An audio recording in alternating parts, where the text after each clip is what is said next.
Hey, welcome back to True-Moto-Resto, and in this video we're going to continue on with the KTM RC8 track bike, the RedBull MotoGP replica, and let's see how far we can get. Probably concentrate on bodywork, and we'll go from there. Stay tuned.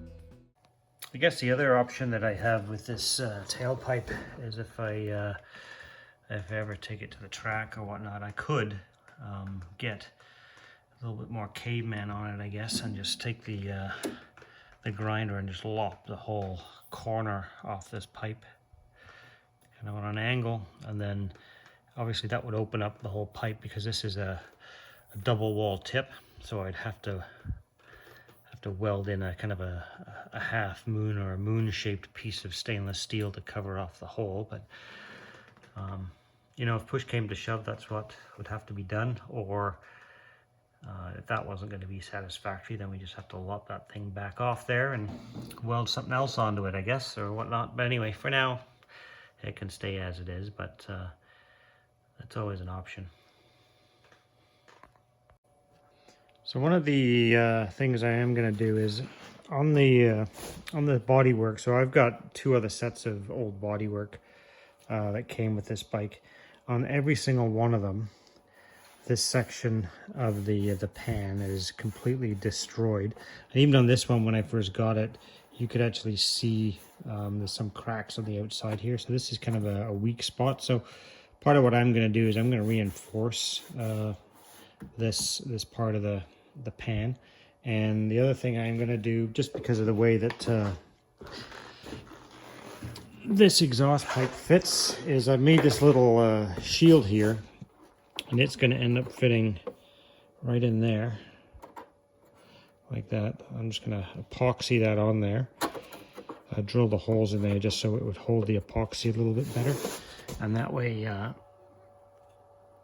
when it'll fit up there like that, because as you saw in the earlier part of the video, the way the pipe fits, it actually would blast hot exhaust gas up inside here if I didn't have some sort of deflector. So I'm just going to make that, I'm going to form that a little bit better. It's going to get epoxy to the inside, but I'm also going to reinforce down in here as well.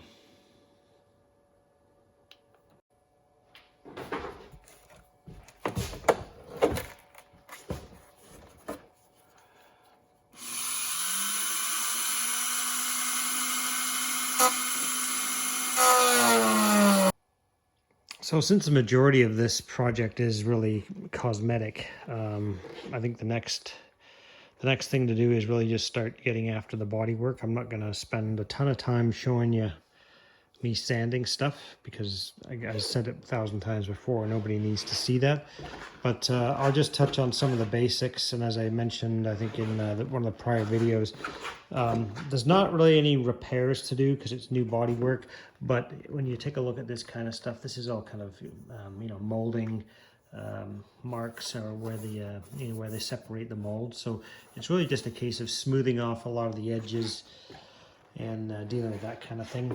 Here and there are some bumps and lumps and whatnot which need to be knocked down, but you know, by and large, it's not really much in the way of repairs. There's one small section on that belly pan, as I mentioned, that I will put some reinforcement in, but aside from that, I'm going to get all this sanded.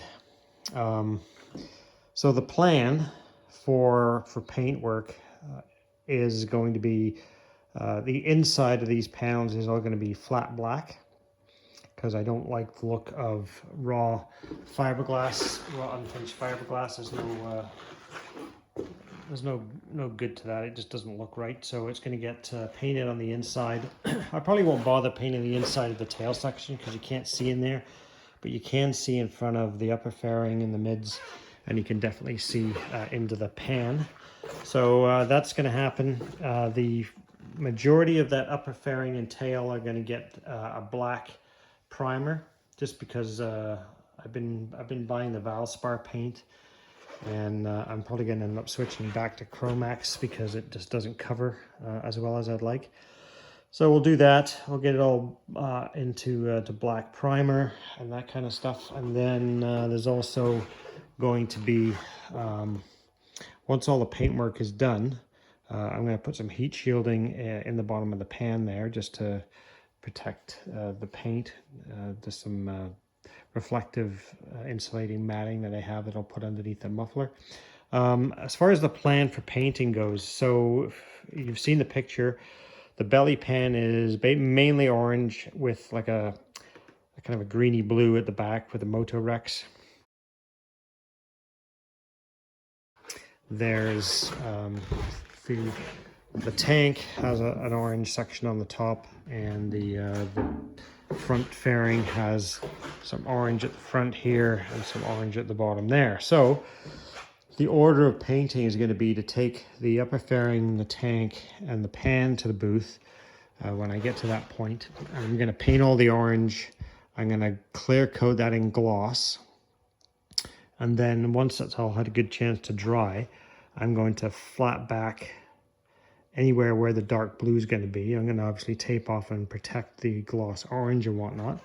And then we'll go back to the paint booth and we'll lay down the dark blue with the flat clear coat. As far as this tank goes, this is, as I said, I peeled the wrap off this. I've still got a bit more to do. I'll remove the tank for that. But this is really just rattle can paint that somebody has sprayed on. So I was taking the adhesive off because where they put the wrap on, anywhere where there was a join in the seam of the wrap, they put some sort of adhesive down. So I've been cleaning off the adhesive, and in doing so, a lot of the paint's been coming off as well. But this will all get sanded as well. So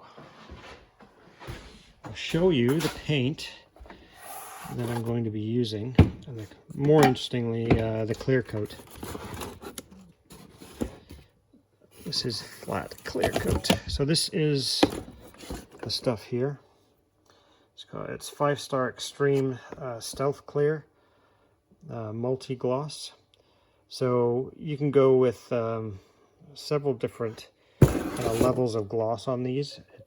There's a full matte, and then there's like an eggshell. Let's see what we got here. So there you go.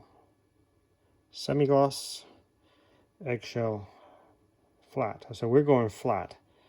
6-to-1 mix of the clear with the hardener. So that's the stuff we're using, and then this is the hardener that goes with it, the activator. So that's the plan.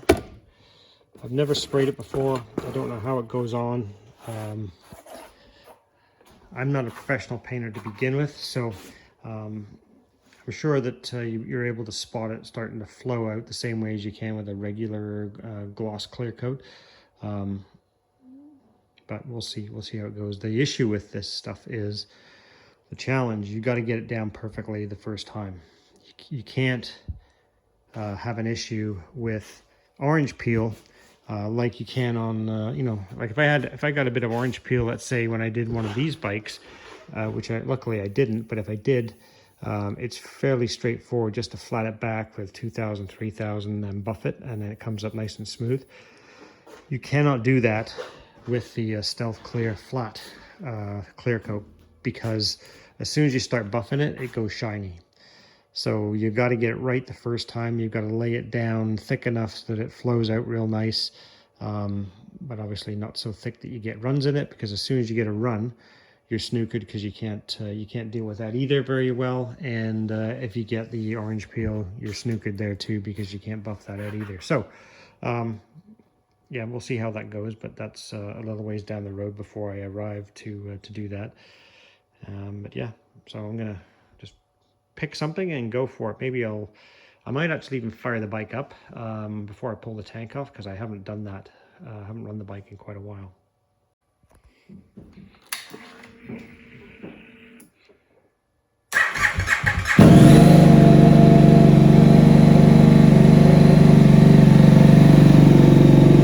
Thing is,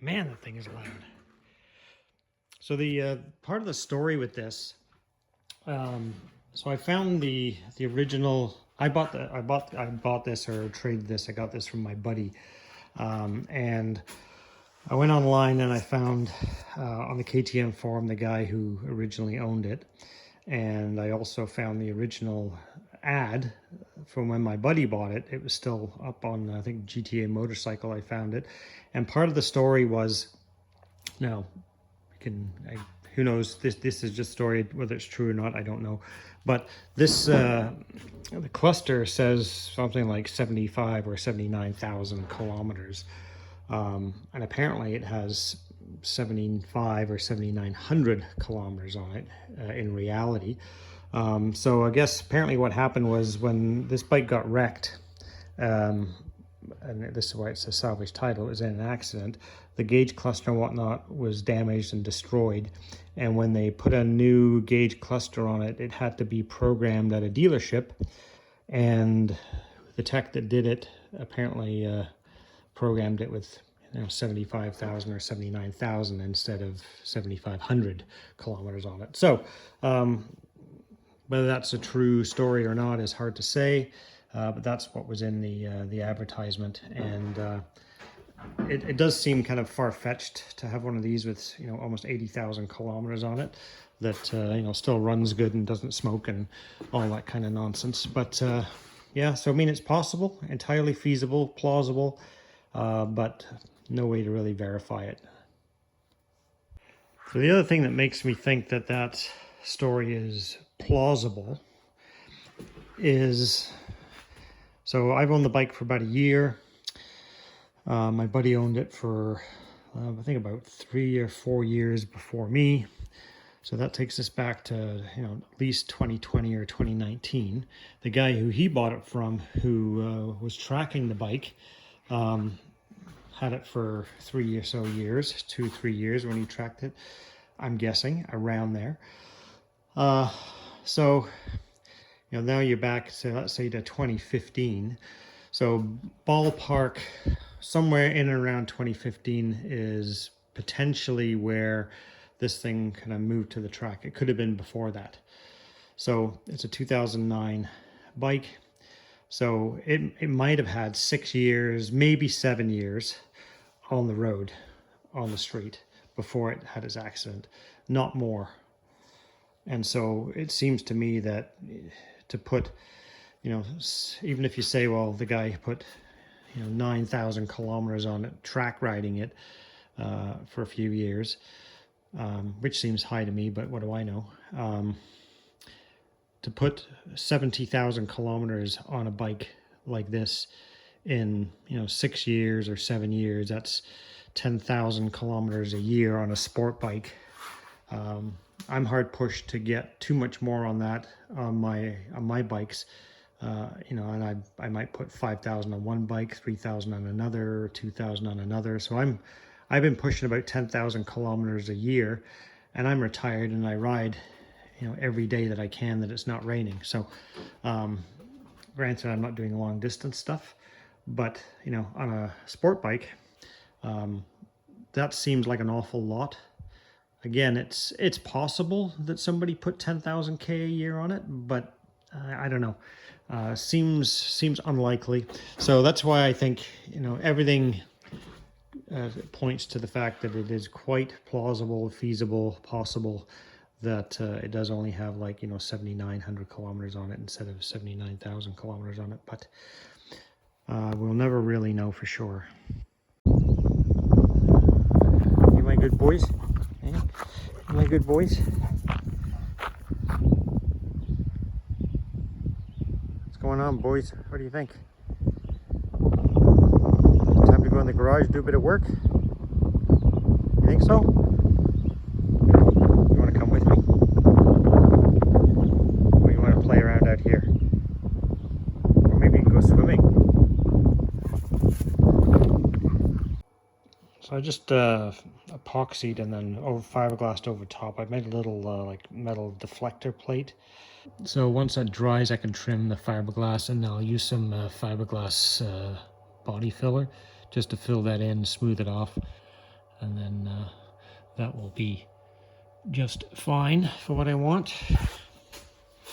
And on the inside, it looks like that. Everything has been shaved off there, trimmed, and you can see the metal piece in the back there. The only reason these holes are in there is just to kind of allow for a better grip with the epoxy and the fiberglass resin. So that has kind of got the shape to it that I want, and that'll allow now all the exhaust to come out of this hole instead of flowing out of this way. So once that dries off nicely, we'll get it all sanded and primed, and it'll be good. We'll see if we can knock some of the ugly off these welds here.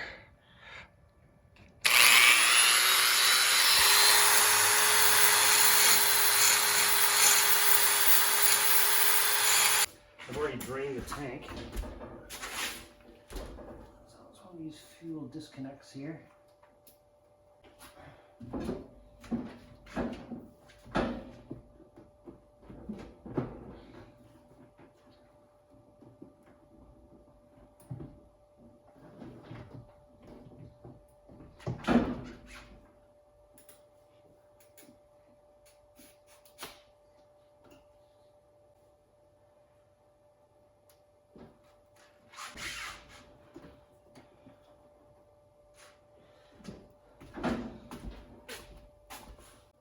So I noticed when, before I took the tank off, that this bolt was not all the way in.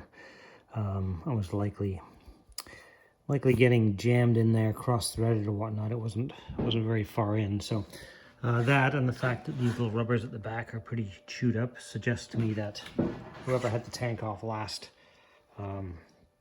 may not have used the appropriate techniques to get it back on and align it, because as I said, you cannot just pull the tank off and put it back on the same way. You've got to disconnect this rear subframe.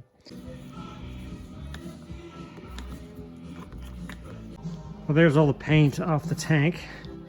Haven't even sanded it yet, so that was just basically shop rag and a little bit of acetone that came right off. So with plastics, I gotta be real careful about how much acetone gets used, because it does dissolve plastic.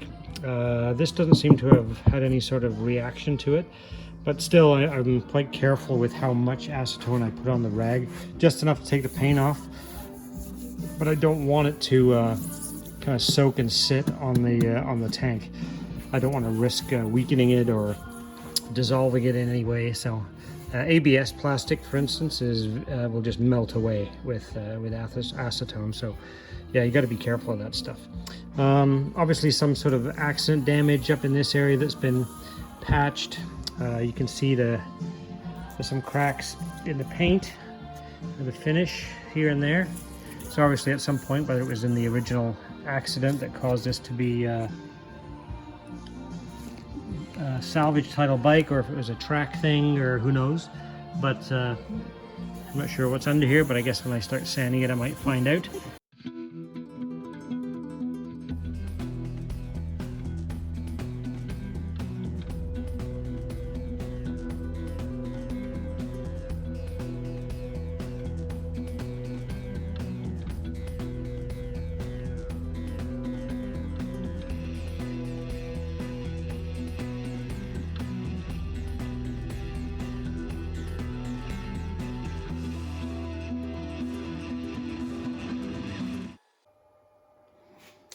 So all the paint's off the tank, giving everything a good sanding with 320. And now basically I've just kind of started going around and marking areas where I need to pay some attention. There's some sort of cracking around here through the paint into the plastic, though it probably hasn't gone all the way through. So I got to finish, what I'm going to do is grind these out, and then I'm just going to fill them with super glue, and then sand it back. And then I've got some flexible filler. It's like an epoxy filler for plastic. It's you can get it in a rigid or a semi-rigid or whatever flexible formats. I've got a couple of different kinds. So when you've got plastic tanks and that kind of thing, it works quite well. I'll show you what that stuff is when I get to it.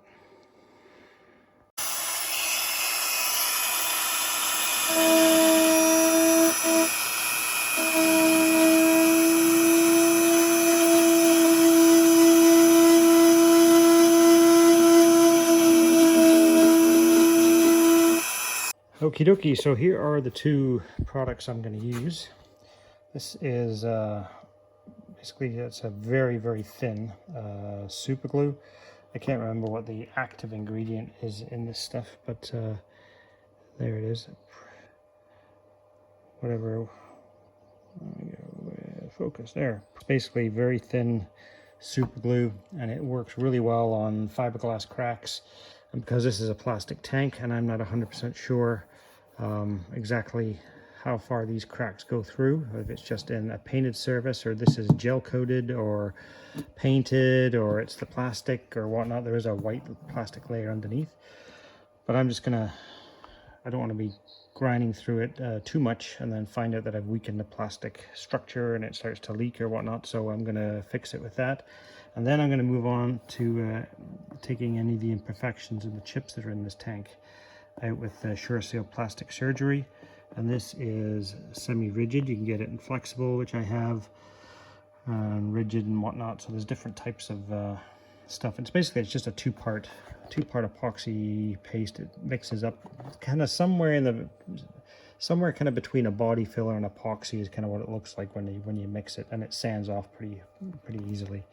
So that's what I'm going to use to fill some of these chips and whatnot around here. There's gouges and that kind of thing here and there, so that's what I'll use for that.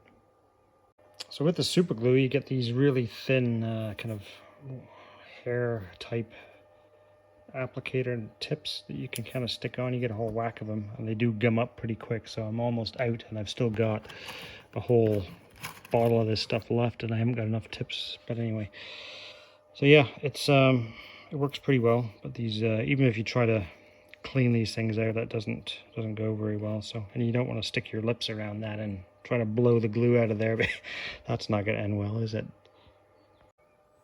Okay, so there you can kind of see where I've laid in the super glue. I mean, that's just gone on and it's dry. I just kind of lightly ground out the areas that had the crack lines on them. Some up in here, and then down there as well.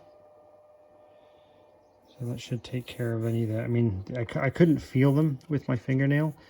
Actually, I missed one. I just got to go back and fill this guy right here. There's a light one around the edge there. Better go back and do that.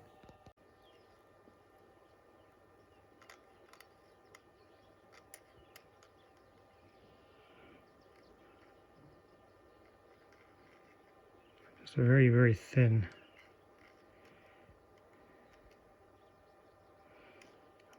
layer of on there. You don't need to flood it on, just enough to fill the crack and let it get sucked in enough to stabilize whatever's let go there. So that should do it. Okay, so this is the Sure-Seal plastic surgery. As I said, it's just kind of a two-part filler epoxy type of stuff. So yeah, just don't have to use a whole lot of this stuff because I'm only filling cracks. Start pushing it into those little cracks and blemishes that we've got all over the place. There we go. So I just laid it on reasonably thin just to fill the cracks, and then I can all get sanded off once it's dry.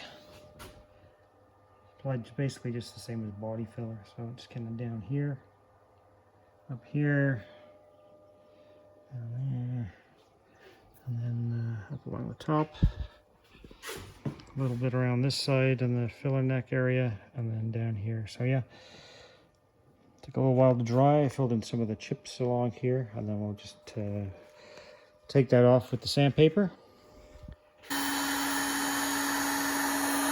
So we're just heating up the plastics molding bar, which we're going to use to duplicate part of the upper fairing that chipped off in shipping.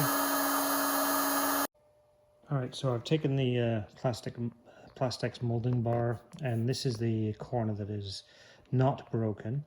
So I'm going to take a cast off the front side of this, and we'll see how it casts on this side, but I mean, the issue is they're not identical, right? They're kind of mirror image.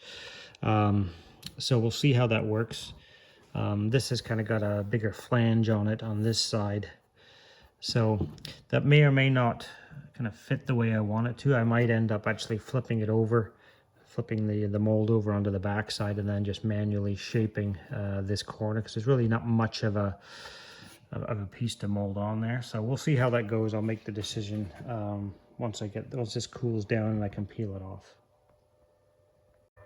All right, so this is the way I'm going to attempt it, and we'll see how it goes.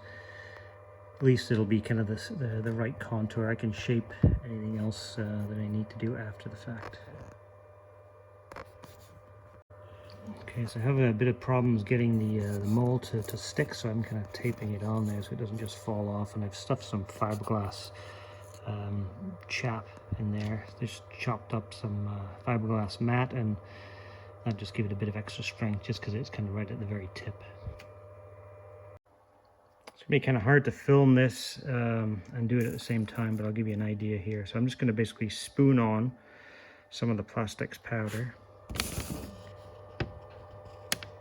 into the hole there, and I'm going to keep doing that, and then I'm going to add the Plastex liquid.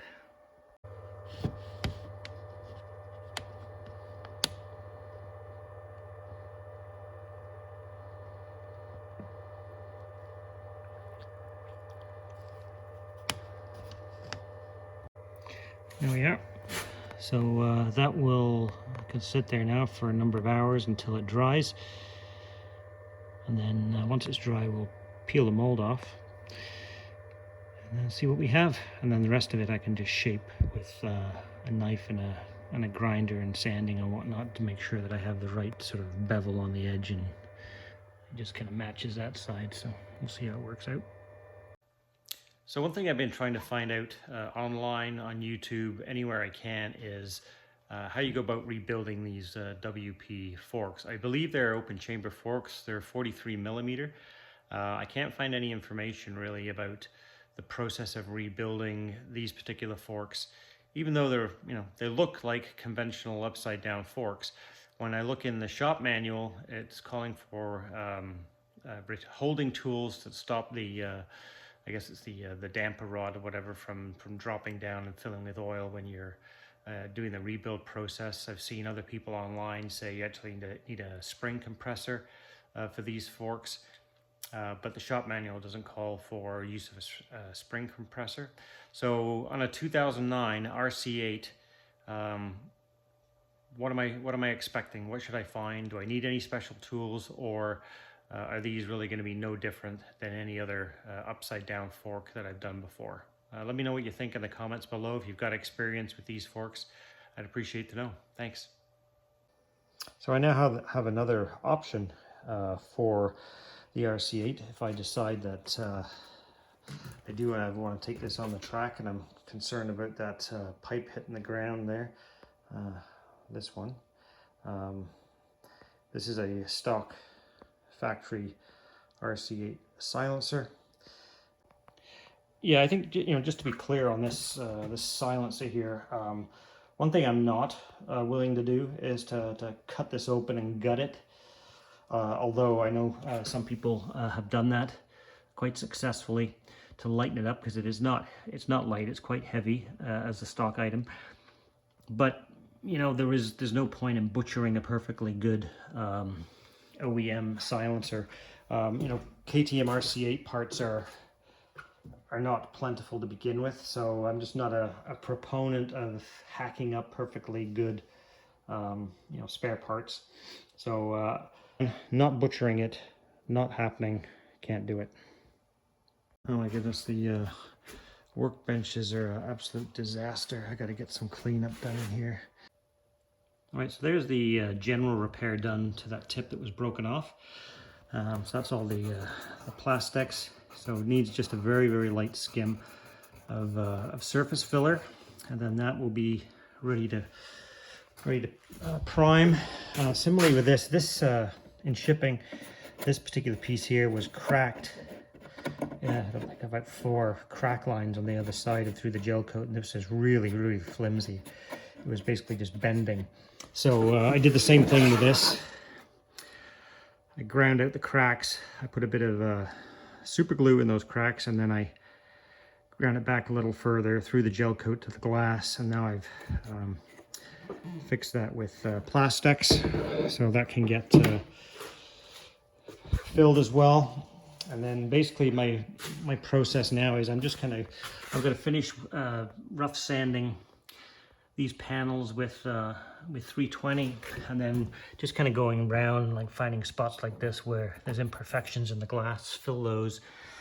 And then I kind of wasn't sure initially about where, or what I should be doing for a priming perspective, because I think you can just paint right over this stuff.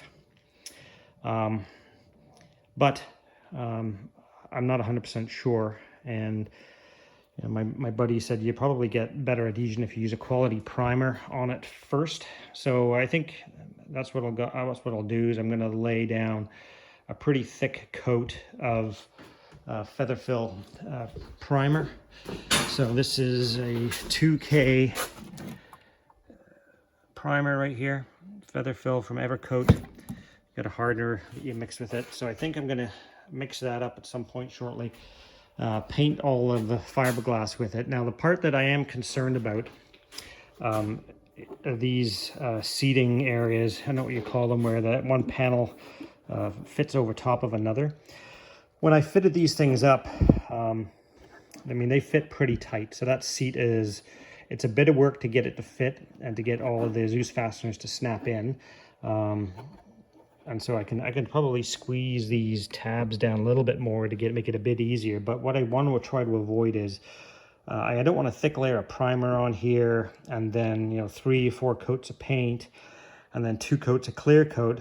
That's just going to add so much thickness to here. It'll become very difficult, I think, for all of the panels to fit properly. Certainly the way they fit up initially.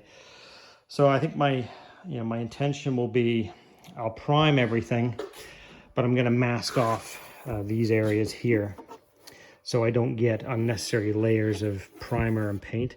And then I'll sand all this really well, and I'll maybe give it a very light coat of the black primer, which is going to go on right before I paint, so just to make coverage a little bit easier.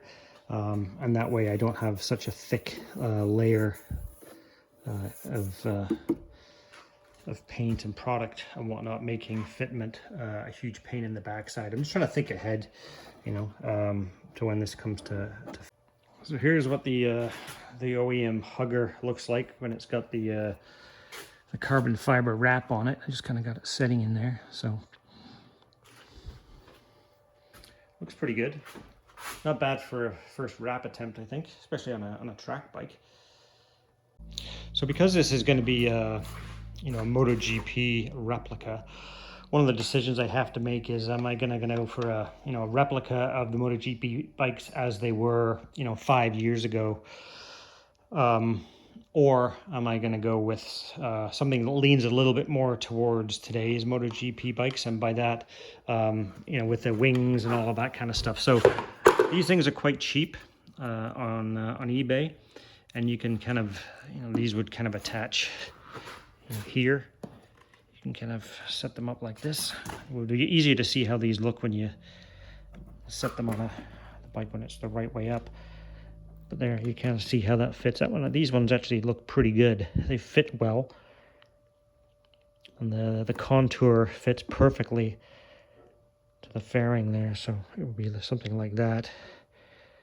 They don't look good up here because they face the wrong way, but down here, they would look pretty decent. You get the right angle to it, something like that, I guess. And this one's not too fancy. It's just got a nice shape to it. This would get painted in the same dark blue matte finish. And then I also bought these guys, which have got the kind of the diffuser type of look and the pseudo carbon fiber look and feel to them. And that one, this one is also quite a good fit. It would fit something like that.